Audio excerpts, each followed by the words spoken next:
There are just some things that fill me with indescribable joy.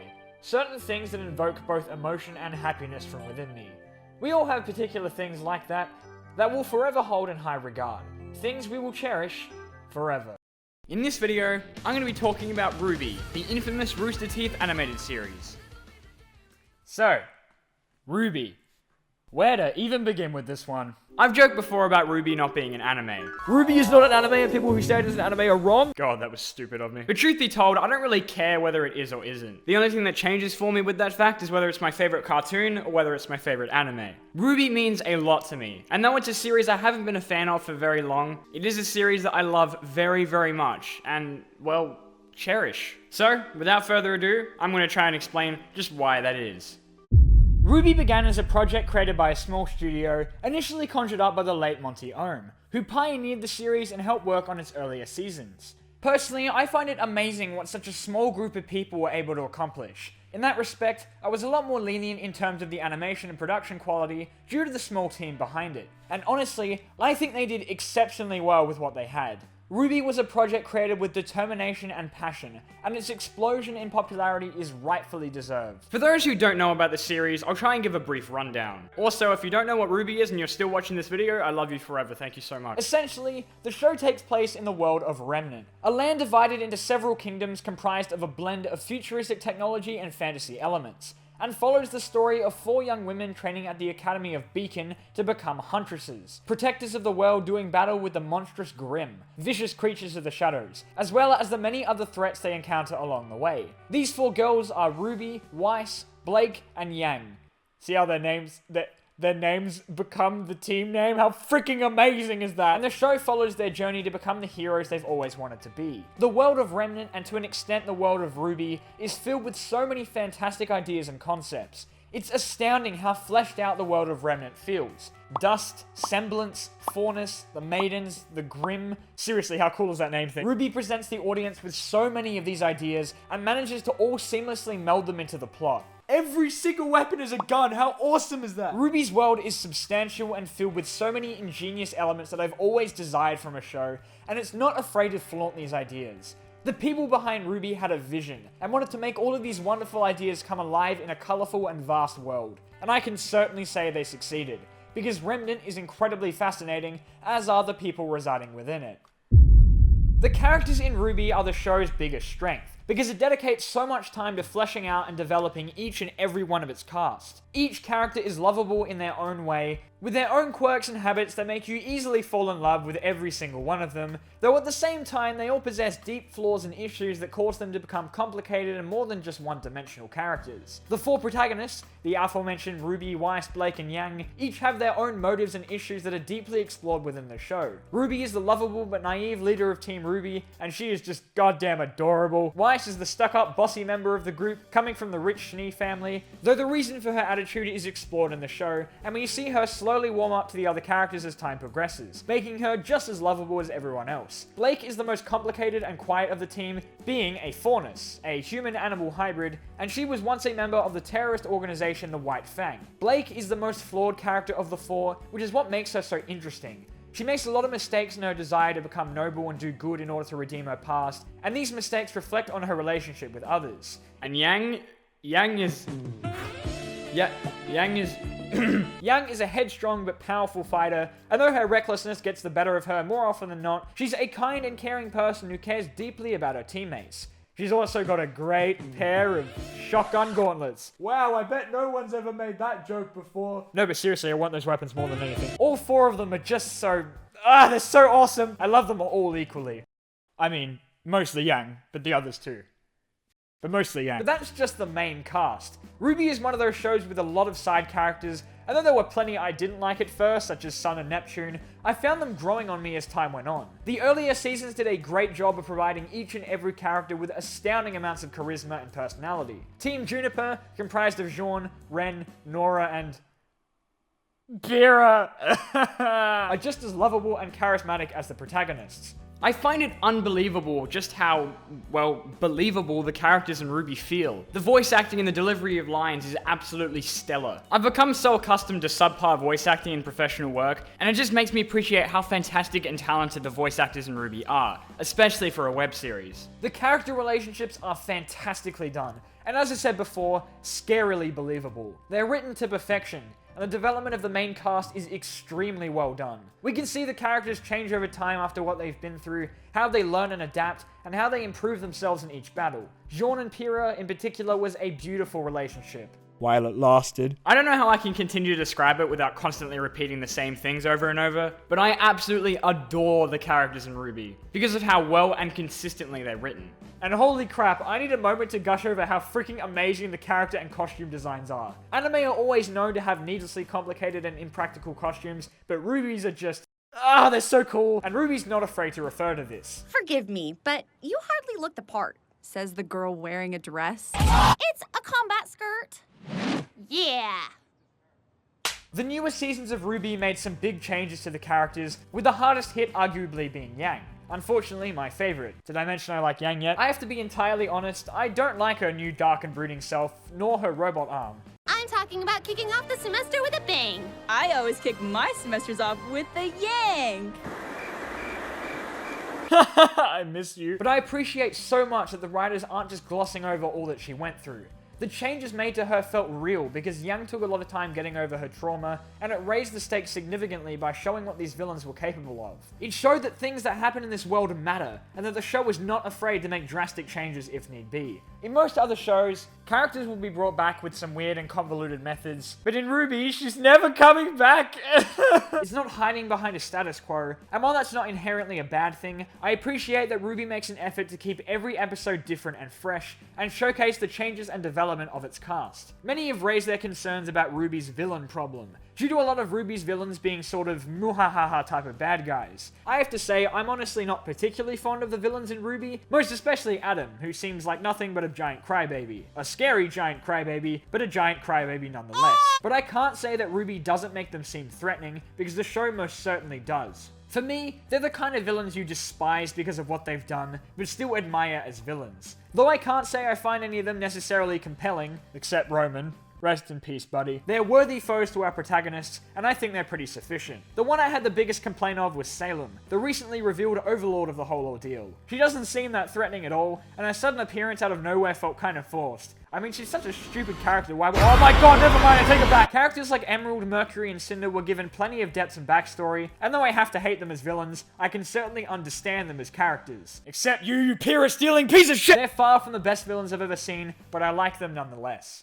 To those who aren't a fan of the series, the biggest draw of RWBY would easily be the fight scenes. Because, goddamn, the fight scenes in RWBY are amazing. For anyone who was like me as a kid, who wanted nothing more than to see a show take the awesome fight scenes of media such as Dragon Ball Z, The Matrix, or Cowboy Bebop, but without the 100 million filler episodes in between, and go completely nuts with them, then RWBY would be a dream come true. And for me, it most certainly is. The fight scenes, for the most part, are unbelievably amazing. The choreography is unbelievable in some instances, and it's what set RWBY apart from most other shows like it. While the fights aren't the only thing RWBY has going for it, these scenes are undoubtedly a spectacle to watch, and especially in the earlier seasons kept me on the edge of my seat with how exciting they were. They're incredibly fast-paced and amazingly executed. It's really hard to describe how spectacular they are, but they're certainly what made me check out this series in the first place. I mean, the first time I heard about RWBY was from the death battle between Yang and Tifa, and I was very much pleased to see that the fights in the actual show were just as epic as the one in that video. Unfortunately, in recent seasons, the fight scenes in RWBY have had a significant downgrade in quality. I'll talk more about this later, but it doesn't mean I enjoy the fights in the earlier seasons any less. One of the most common complaints about RWBY is directed towards its animation, particularly in the first 2 seasons. To me, animation doesn't necessarily make or break a show. A cartoon can still be awesome even if it has a flawed art style. And while I admit RWBY's animation is far from perfect, the other elements of the show are so fantastic that it's kinda hard to notice. It's amazing how it's improved over time, and to be honest, I don't really think it looked that bad in the first place. Once again, I'm judging this series as an independent web series, so it's very much impressive to me that it even looked that good. So for the most part, I love the animation. Except this. That was I don't know what they were doing. As it's a web series, not a TV network series, it has much more flexibility and benefits in the area of content restrictions on the show. It can do pretty much whatever the hell it wants. And that was the reason for the fluctuation of violence and dark themes between the second and third seasons. RWBY has an overarching theme of teamwork and triumph. And though it sounds cliched and overused in most media, RWBY does a really good job of handling these themes. In any other show, I'd start groaning when the characters start talking about working together, but in RWBY it actually comes out as inspirational? What is this black magic? RWBY's humor borrows a lot from traditional anime humor, what with the sudden and frantic movements, and though sometimes it could be out of place, I definitely thought it benefited the show. Especially in the newer seasons, the moments where RWBY could make you laugh felt like a breath of fresh air, and a lot of the dialogue is genuinely witty and hilarious. It feels real, as if the person writing the characters actually understand how people talk. Now that's something you don't see often. There's a lot of self-aware jokes in there that really make me appreciate the attention to detail the writers tend to include. Oh! Raven? Crow? They're back! The first two volumes of RWBY spent a lot of time showcasing what to expect from the series, from the quirky and lovable characters to the insanely epic fight scenes. Volume 1 didn't have a lot happen, instead getting both the characters and the audience accustomed to Beacon Academy, and we were given plenty of scenes getting used to the characters and what they were like. They were a lot more lighthearted compared to what was to come, and though they were a bit sillier, it was clearly evident how much fun the people working on it were having. There was plenty of action, lots of adorable and hilarious character dialogue, quite a bit of world building, and a ton of fun scenes that set the stage for what Beacon Academy was like. You had scenes of the school dance, where Jean put on a dress and danced his heart out, though still a significant amount of fantastic battle scenes, such as the fight on the train with Neo. RWBY was a lot simpler in its earlier run, though immediately established itself as a fantastic series in its first two seasons, and this didn't change with what followed. RWBY Volume 3 is my favourite season of RWBY simply because of how well the plot progressed. What began with a simple tournament that continued to carry the show's supposed purity quickly turned into a nightmare of events that were both exciting and horrifying to watch. The fall of Beacon was amazing to me, though honestly didn't feel all that out of place like many other people claimed it was. It was dark, very dark, but not that super edgy kind of dark. It was genuinely tragic and heartbreaking to see the losses that took place, and was very much shocking. It set in motion the future of the series, and showed that all of that fun and lightheartedness the first two seasons, and even half of Season 3 had, weren't going to be the central focus anymore. That's how hard Season 3 hits. It hurts both the characters and the audience. To see this big plan culminate in the form of this devastating and horrifying event where everything that could have gone wrong did, it was just... it was amazing, and so tragic at the same time. RWBY really likes to play with your emotions. I'm just saying, Volume 3's ending made me cry like a little bitch. Now I know how Adam feels. A lot of people were turned off by Season 3 simply due to how radically different and dark it became, but RWBY didn't sacrifice its amazing writing and characters despite the change in tone. This change in tone would remain in place, however, following the release of what came after. It's difficult to talk about the older and newer seasons as if they were the same show, because they feel so very, very different. That's not necessarily different in a bad way, but when contrasting the tone and feel of the seasons, it's almost hard to believe it's still the same series. A lot of people, especially the hardcore fans of RWBY, had quite a few issues with the seasons following the fall of Beacon, and for understandable reasons. A lot of changes were made following Monty's absence from the production crew, and not all of these changes were for the better. As a result, it sparked quite a divide in the fanbase. Following the dramatic end of Season 3, a lot of changes had to be made to RWBY, both canonically and behind the scenes. The first obvious difference is the appearance of animation, and both Volume 4 and Volume 5 overhauled and improved RWBY's visuals. However, this came at a cost, as the animation severely weakens the impact of the fights which are very prevalent in RWBY, once again being one of the show's biggest draws. Volume 4 and 5 adopted a more cinematic fighting style and cut down on the previously exaggerated battle sequences in favor of focusing on plot and character development. To me, this wasn't a bad thing, because the plot continued to be fantastic, showcasing the aftermath and the recovery of all of the characters, but the show, especially in Volume 4, sadly did lack the fight scenes that made the show stand out so much in the first place. It's certainly different, but to be honest, I'd rather have a weakened RWBY than no RWBY at all. I hate how so many people are belittling the team working so hard to keep the magic of this show going, and I admire so much the people working on RWBY and doing their best to dazzle with the battle scenes. Every time my hope in the fights dwindled, another scene would arise that would put those fears at ease. The current animators working on the show are fighting hard to match the quality of what the show once was, and I for one think they're doing a fantastic job. It's hard to fill the shoes that Monty left, but it's obvious that RWBY is improving as time goes on. It has the potential to meet the previous high standard, and I can't wait for it to get there. Though RWBY certainly is lacking without Monty, it doesn't mean it's no longer enjoyable.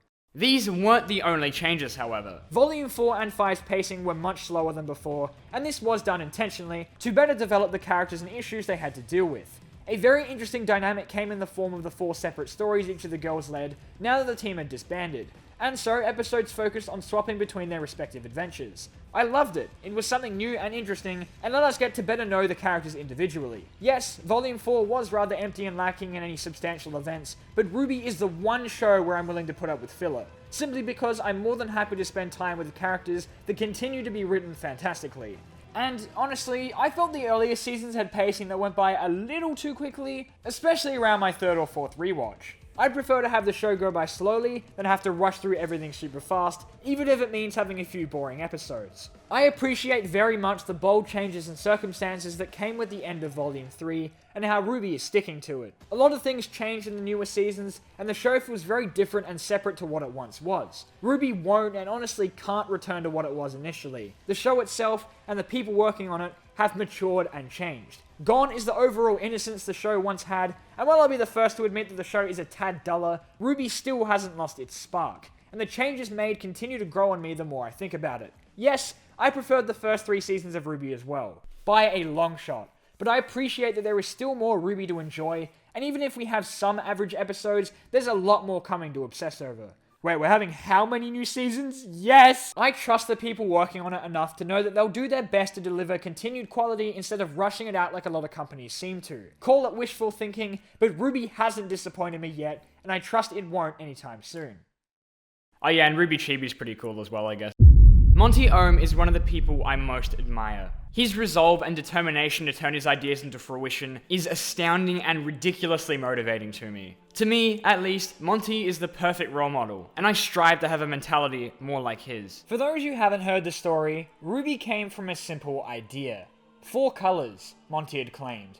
Red, white, black, and yellow. An idea that suddenly came to him, and one that he immediately told all of his friends. That was the day RWBY was born, and it just goes to show how you can make anything happen. Any one of your ideas can come true, so long as you're prepared to work hard enough to make it come true. I didn't know about Monty until after he died. Unfortunately, I got into RWBY a little too late, and by the time I found myself completely immersed in the series, the man behind it all was already gone. He had a vision, and many years later, this vision became one of the most popular web series of all time. I'm incredibly glad RWBY is as popular as it is, because for Monty, his dream came true. For me, it gives me a lot of hope and admiration to see how one man's idea can turn into reality like this. It's that motivation and idea that I use whenever I start working on a video. If I work hard enough, I can achieve anything I set my mind to, just like Monty did. The thing that pains me the most is that I'll never be able to tell this man how much joy his ideas brought me.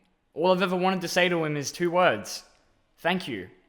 I will never get to meet the person behind this brilliant series, but I take solace knowing that he will live on in the shape of his brilliant ideas. The ideas that will continue to fuel this fantastic series for many years to come. RWBY means so much to me. Not only because of how fantastic the show itself is, but also because it serves as a driving force and a source of hope for me when I am lacking one. I love RWBY with every fiber of my being, and this video only begins to scratch the surface of how much that love extends. My thanks goes out to every single person working at Rooster Teeth who are working so hard to keep his dream, and I guess in that respect my dream, alive. I think it goes without saying that I will truly cherish RWBY forever.